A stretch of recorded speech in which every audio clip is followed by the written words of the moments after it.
Hello friends, आज हम लेकर आए हैं आप सभी के लिए introduction of data structure. Data structure को समझने से पहले हमें यह समझना होगा कि डेटा क्या होता है। डेटा एक प्रकार का रॉ मटेरियल अर्थात कच्चा माल होता है जिसमें facts, numbers, words, things, measurements, images इत्यादि आते हैं। डेटा के ऊपर ही हम प्रोसेसिंग या ऑपरेशंस को परफॉर्म करके इंफॉर्मेशंस को या नॉलेज को भी प्राप्त कर सकते हैं। अब हम बात करते हैं स्ट्रक्चर की। किसी भी प्रकार के इंटर रिलेटेड एलिमेंट्स का अरेंजमेंट या ऑर्गेनाइजेशन स्ट्रक्चर कहलाता है। डेटा को हम बहुत से प्रकार से ऑर्गेनाइज कर सकते हैं। डेटा स्ट्रक्चर एक स्पेशल फॉर्मेट होता है जो डेटा को ऑर्गेनाइज, प्रोसेस, रिट्राइव और सॉर्ट करने में मदद करता है। सिंपल शब्दों में यदि हम कहें तो किसी भी प्रकार के डेटा का लॉजिकल या मैथमेटिकली मॉडल डेटा स्ट्रक्चर कहलाता है। अब हम बात करते हैं एब्स्ट्रैक्ट डेटा टाइप की। तो सबसे पहले डेटा के प्रकार या डेटा के टाइप जो कि अलग अलग कंप्यूटर्स में यूज होते हैं, जैसे इंटीजर, फ्लोट, स्ट्रिंग आदि डेटा टाइप्स कहलाते हैं। एब्स्ट्रैक्ट डेटा टाइप एक स्पेशल प्रकार का टाइप है जो किसी वैल्यू और उसके ऑपरेशंस और बिहेवियर को डिफाइन करता है। कीवर्ड एब्स्ट्रैक्ट का मतलब होता है किसी चीज को छुपा करके रखना या हाइड करके रखना। डेटा टाइप्स विभिन्न प्रकार के ऑपरेशंस के लिए डेटा डिफाइन करता है, परंतु यह ऑपरेशंस और डेटा को कैसे डिफाइन किया गया है इसे यूजर से छिपाकर रखता है। एडीटी यह स्पेसिफाई नहीं करता है कि डेटा को मेमोरी में किस प्रकार से ऑर्गेनाइज किया जाता है या डेटा को इंप्लीमेंट करने में कौन सी एल्गोरिथम का यूज किया गया है। एब्स्ट्रैक्ट डेटा टाइप के कुछ एग्जांपल्स है array, pointer, stack, Q etcetera etcetera. Data structure के डिफरेंट टाइप्स में डिवाइड किया गया है। जैसे यहाँ पर हम लोग एक इमेज का एग्जांपल लेते हैं। डेटा स्ट्रक्चर्स को दो पार्ट्स में डिवाइड किया गया है, बिल्ट इन डेटा स्ट्रक्चर्स और user defined data structure. Built in data structures हम पहले भी पढ़ चुके हैं। इसमें integer, float, character, pointer etcetera आते हैं जो पहले से हमारे सिस्टम में डिफाइन होते हैं और इन डेटा टाइप्स को हम लोग बिल्ट इन डेटा स्ट्रक्चर्स के नाम से जानते हैं। अब हम बात करते हैं यूजर डिफाइंड डेटा स्ट्रक्चर की। यूजर डिफाइंड डेटा स्ट्रक्चर के अंतर्गत एरे, लिस्ट और फाइल्स वगैरह आती हैं। एरे कंटीन्यूअस एलिमेंट को स्टोर करता है, लिस्ट भी कंटीन्यूअस आइटम को स्टोर करती है, फाइल्स जिसमें हम लोग डेटा वगैरह को स्टोर करके रखते हैं, नॉर्मल हमारी जो सिस्टम में फाइल्स बनाते हैं वे फाइल्स आती है। लिस्ट की अगर हम लोग बात करें यहाँ पर तो लिस्ट को भी दो पार्ट्स में डिवाइड किया गया है, लीनियर लिस्ट और non linear list. Linear list जहां पर कंटीन्यूअस आइटम्स को स्टोर करके रखा जाता है वे लीनियर लिस्ट कहलाती है, जबकि नॉन लीनियर लिस्ट जहां पे कंटीन्यूअस आइटम को स्टोर करके नहीं रखा जा सकता उन्हें नॉन लीनियर लिस्ट कहा जाता है। लीनियर लिस्ट के अंतर्गत हमारे पास में स्टैक और क्यू आते हैं, जबकि नॉन लीनियर लिस्ट के अंतर्गत ट्री और ग्राफ आते हैं। सो अब हमें यह क्लियर हो गया है कि डेटा स्ट्रक्चर क्या होता है और अब आने वाले समय में डेटा स्ट्रक्चर के ये टाइप्स हम लोग पढ़ेंगे, array, link list, stack, Q, tree और ग्राफ। हम इन सभी टॉपिक्स के बारे में पहले थोड़ा जान लें, फिर आने वाले वीडियोस में इनके बारे में डिटेल्स में पढ़ेंगे। तो सबसे पहले है एरे। एरे डेटा स्ट्रक्चर का सबसे इजी टाइप है। एरे सिमिलर टाइप्स के डेटा को स्टोर करता है जैसे इंटीजर, फ्लोट या स्ट्रिंग आदि। सभी एरे कंटीन्यूअस मेमोरी लोकेशंस को एलोकेट करते हैं। एरे का लोएस्ट एड्रेस फर्स्ट एलिमेंट को रिफर करता है, जबकि हाईएस्ट एड्रेस लास्ट एलिमेंट को रिफर करता है। जैसा कि आप यहाँ पर डायग्राम में देख रहे हैं, यहाँ पर नंबर नाम का एक एरे डिक्लेयर किया गया है जिसका साइज 5 एलिमेंट के बराबर है। यहाँ पर जो फर्स्ट एलिमेंट है जो इंडेक्स ऑफ 0 को द्वारा रिप्रेजेंट किया जा रहा है उसे फर्स्ट एलिमेंट, और जो लास्ट एलिमेंट यहाँ पर यूज किया जा रहा है वो इंडेक्स ऑफ 4 को रिप्रेजेंट कर रहा है। यहाँ पर इंडेक्स जो है वो 0 से 4 तक के लिए यूज किया गया है। Total 5 number of element store किए गए हैं, जिसमें इंडेक्स ऑफ 0 जो हमारा यहाँ पर यूज किया जा रहा है या इंडेक्स ऑफ 0 जिसमें 10 नंबर को स्टोर किया गया है वो फर्स्ट एलिमेंट कहलाएगा, जबकि इंडेक्स ऑफ 4 जहां पर 50 को स्टोर किया गया है वह लास्ट एलिमेंट कहलाएगा। यदि हम नम नाम का एरे डिक्लेयर करते हैं जिसका साइज 5 एलिमेंट के बराबर है तो इसका सब स्क्रिप्ट नोटेशन कुछ इस प्रकार से होगा, num of 0, num of 1, num of 2, num of 3 और नम ऑफ 4। यहीं पर इसका पैरेंथेसिस नोटेशंस की अगर हम लोग बात करें तो कुछ इसे इस प्रकार से डिफाइन किया जाएगा। इसमें num of 0, num of 1, num of 2 parenthesis का यूज किया जाता है। और अगर हम लोग इसकी ब्रैकेट नोटेशंस की बात करें तो यहाँ पे num of 0, num of 1, num of 2 से num of 4 तक के अगर हम लोग इसे यूज करेंगे तो यहाँ पर ब्रैकेट्स का यूज किया जाएगा। अब हम बात करते हैं नेक्स्ट डेटा टाइप की, जो कि है लिंक लिस्ट। लिंक लिस्ट भी एक लीनियर डेटा स्ट्रक्चर होता है जिसमें एलिमेंट कंटिन्यूअस मेमोरी लोकेशंस पर स्टोर नहीं होते हैं, परंतु हर नोड अपने पॉइंटर्स के थ्रू दूसरे नोड से कनेक्ट होता है। हम यहाँ पर एक डायग्राम का एग्जांपल लेते हैं। इस डायग्राम के अंतर्गत हम देखेंगे कि यहाँ पर हमारे पास में एक हेड नोड है। इस हेड नोड के द्वारा लिंक लिस्ट के एक पहले नोड को रिप्रेजेंट किया जा रहा है। इस नोड के अंतर्गत दो पार्ट्स होते हैं। पहला जो पार्ट होता है वो डेटा आइटम्स कहलाता है और दूसरा जो पार्ट होता है वो नेक्स्ट पॉइंटर फील्ड को स्टोर करके रखता है। इस नेक्स्ट पॉइंटर फील्ड के अंदर नेक्स्ट नोड के एड्रेस को स्टोर करके रखा जाता है और इस प्रकार से लिंक लिस्ट हमारी कंटिन्यूअसली डेटा को स्टोर करके रखती है।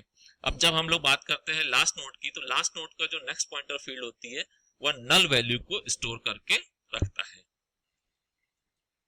हर एक नोड दो भागों में विभाजित होता है, जिसमें से पहला जो पार्ट होता है उसे कंटेंट और डेटा आइटम्स ऑफ एलिमेंट्स कहते हैं, जबकि जो दूसरा पॉइंट ऑप्शन होता है, दूसरा पार्ट जो होता है, उस दूसरे पार्ट को हम लोग pointer address of the next pointer field कहते हैं।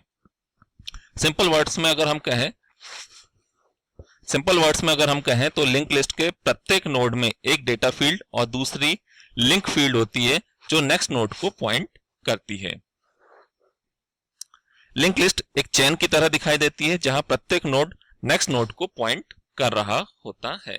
यहाँ पर आप लोग इस डायग्राम के अंतर्गत देख सकते हैं कि हेड नोड जो है वो फर्स्ट नोड को पॉइंट कर रहा है। फर्स्ट नोड के डेटा पार्ट्स के अंतर्गत हमारे पास में ए नाम का डेटा स्टोर है, जबकि इसकी नेक्स्ट पॉइंटर फील्ड ने जो नेक्स्ट हमारा जो नोड है उस नेक्स्ट नोड के एड्रेस को स्टोर करके रखा हुआ है। नेक्स्ट नोड के अंदर हमारे पास में बी डेटा है जिसके नेक्स्ट पॉइंटर फील्ड के अंदर सी का एड्रेस है और यहाँ पर जब थर्ड हमारे पास में नोड है उस थर्ड नोड की डेटा फील्ड सी है जिसके नेक्स्ट पॉइंटर फील्ड ने डी के डेटा को स्टोर करके रखा हुआ है। और लास्ट जो हमारा ये नोड है, इस लास्ट नोड की नेक्स्ट पॉइंटर फील्ड के द्वारा नल वैल्यू को स्टोर करके रखा गया है। नेक्स्ट डेटा स्ट्रक्चर है स्टैक। स्टैक भी एक प्रकार का लीनियर डेटा स्ट्रक्चर है जो last in first out order को परफॉर्म करता है। स्टैक एलिमेंट और डेटा का कलेक्शन होता है। स्टैक में डेटा का इंसर्शन और डिलीशन एक ही एंड से होता है जिसे स्टैक का टॉप कहा जाता है। किसी एक आइटम को स्टैक में ऐड अथवा स्टोर करने के लिए पुश ऑपरेशन व डिलीट या रिमूव करने के लिए पॉप ऑपरेशन का यूज किया जाता है।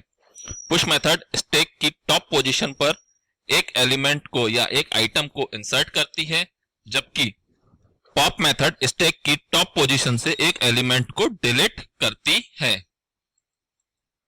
हमें यह हमेशा याद रखना चाहिए कि टर्म्स पुश एवं पॉप केवल और केवल स्टैक के साथ ही यूज की जाती है और किसी डेटा स्ट्रक्चर के साथ में इसका यूज नहीं किया जा सकता। जैसा कि आप डायग्राम में देख रहे हैं, यहाँ पर एक स्टैक है। जैसे स्टैक में शो किया जा रहा है कि यहाँ पर 6 एलिमेंट है। 6 एलिमेंट में से जो टॉप का एलिमेंट है वो यहाँ पर 6वें नंबर का एलिमेंट है। यहाँ पर पुश मेथड का यूज करके हम लोग नए डेटा आइटम को स्टोर करेंगे। जब भी नया डेटा आइटम यहाँ पर स्टोर किया जाएगा तो हमेशा टॉप पर ही किया जाएगा, जबकि आइटम को डिलीट करते समय यहाँ पर पॉप ऑपरेशन का यूज किया जाएगा जो टॉप के एलिमेंट को रिमूव करने के लिए यूज किया जाएगा। इसका एक बेस्ट एग्जांपल है सीडी का बॉक्स। जब भी हम किसी सीडी को इंसर्ट करते हैं तो वो टॉप पर ही इंसर्ट की जाती है और जब रिमूव किया जाता है तब उसे भी टॉप से ही रिमूव किया जाता है। अब अगला डेटा स्ट्रक्चर है क्यू। हम हर जगह पर क्यू का यूज करते हैं। जैसे हम लाइन में खड़े होते हैं और फिर लाइन में जो पर्सन पहले खड़ा होता है वह सर्विसेज को प्राप्त करता है और जो व्यक्ति लाइन में लास्ट में खड़ा होता है वह लास्ट में सर्विसेज को लेता है। क्यू भी एक प्रकार का लीनियर डेटा स्ट्रक्चर होता है जिसमें फर्स्ट एलिमेंट को फ्रंट तथा लास्ट एलिमेंट को रेयर के नाम से जाना जाता है। क्यू में operation first in first out order का यूज करते हैं या क्यू के अंदर first in first out order के द्वारा ही ऑपरेशंस को परफॉर्म किया जाता है। क्यू के कुछ बेसिक एग्जांपल जो है वो है सिनेमा हॉल में टिकट्स, या हम लोग रेलवे स्टेशन पे जो टिकट्स लेते हैं, या एयरपोर्ट्स पे जो लाइन लगती है। ये सारी की सारी लाइंस क्यू का बेस्ट एग्जांपल है। जैसा कि डायग्राम में आप लोग देख रहे हैं, डायग्राम में यहाँ पर जो हमारे पास में 8 एलिमेंट का एक क्यू बनी हुई है जिसमें इंडेक्स ऑफ 0 से लेकर के इंडेक्स ऑफ 7 तक का यूज किया जा रहा है। इंडेक्स ऑफ 0 पर जो आइटम स्टोर है वो है 10, जिसे हम फ्रंट एलिमेंट के नाम से जानते हैं। यहाँ पे फ्रंट की वैल्यू जो है वो 0 होगी, तथा यहाँ पर जो लास्ट एलिमेंट जो हमारे पास में स्टोर है वह है 30, जो सेकंड नंबर के इंडेक्स पर स्टोर है, इसलिए रेयर एलिमेंट जो होगा उसकी वैल्यू होगी सेकंड। जब भी किसी आइटम को इंसर्ट किया जाएगा तो हमेशा थर्ड पोजीशन के ऊपर ही इंसर्ट किया जाएगा, और इसके बाद में जब कोई आइटम इंसर्ट किया जाएगा तो वो फोर्थ पोजीशन पर जाएगा।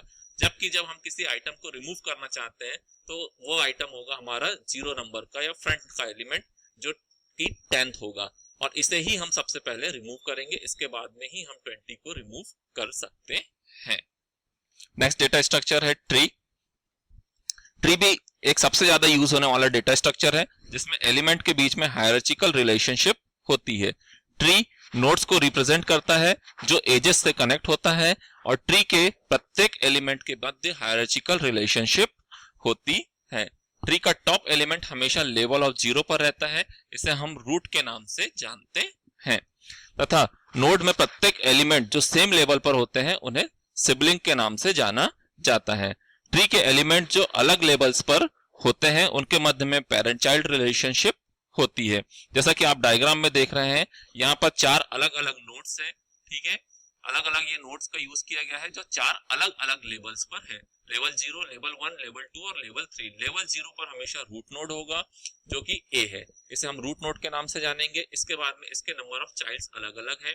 यहाँ पर हम लोग देख रहे हैं कि C जो हमारा नोड है, इस नोड के 2 चाइल्ड है, जिसमें F और G का यूज किया जा रहा है। F और G के मध्य जो है रिलेशनशिप है वो सिबलिंग्स होती है, और F नोड को या G नोड को या J नोड को हम लोग लीफ नोड के नाम से भी जानते हैं।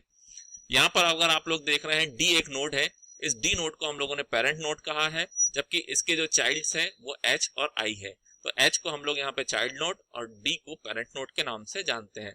जबकि D के द्वारा जो यहाँ पर एक अलग अलग यहाँ पर जो 2 नोड बनाए गए हैं, इसे हम लोग एक सब ट्री के रूप में भी देख सकते हैं। नेक्स्ट डेटा स्ट्रक्चर है ग्राफ। ग्राफ एक प्रकार का नॉन लीनियर डेटा स्ट्रक्चर होता है जिसमें नोड्स और एजेस होती हैं।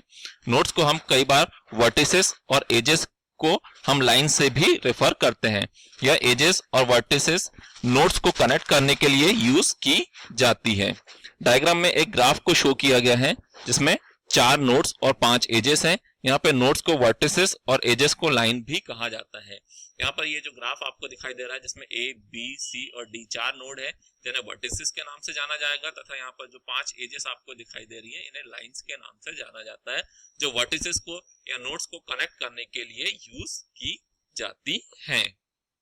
ये हमारे डेटा स्ट्रक्चर थे जिनके बारे में अभी हमने बेसिक जानकारी प्राप्त की। अब हम देखेंगे इन्हीं डेटा स्ट्रक्चर के ऊपर परफॉर्म किए जाने वाले ऑपरेशंस को। तो बेसिक ऑपरेशन जो डेटा स्ट्रक्चर पर परफॉर्म किए जाते हैं वे है इंसर्शन ऑपरेशन।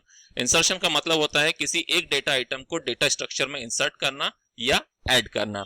दूसरा है डिलीशन ऑपरेशन। जैसा कि नेम से ही स्पष्ट है कि डेटा स्ट्रक्चर से एक आइटम को डिलीट या रिमूव करने के लिए इस ऑपरेशन का यूज किया। नेक्स्ट डेटा ऑपरेशन है सर्चिंग। किसी स्पेसिफाइड डेटा आइटम को डेटा स्ट्रक्चर में सर्च करने के लिए इस ऑपरेशन का यूज किया जाता है। नेक्स्ट है ट्रैवर्सिंग। ट्रैवर्सिंग ऑपरेशन अर्थात डेटा स्ट्रक्चर में मौजूद प्रत्येक एलिमेंट को एक्सेस करना ट्रैवर्सिंग कहलाता है। 2 स्पेशल टाइप के हमारे पास में स्ट्रक्चर होते हैं, ऑपरेशंस होते हैं जो डेटा स्ट्रक्चर के ऊपर परफॉर्म किए जाते हैं, जो है सॉर्टिंग। डेटा स्ट्रक्चर के डेटा आइटम को स्पेसिफाइड ऑर्डर में अरेंज करना सॉर्टिंग कहलाता है। इसे हम असेंडिंग और डिसेंडिंग ऑर्डर में ऑर्गेनाइज कर सकते हैं। जबकि नेक्स्ट डेटा आइटम जो होता है वो होता है merging.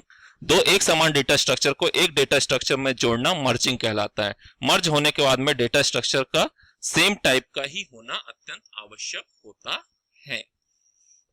Thank you so much for your attention.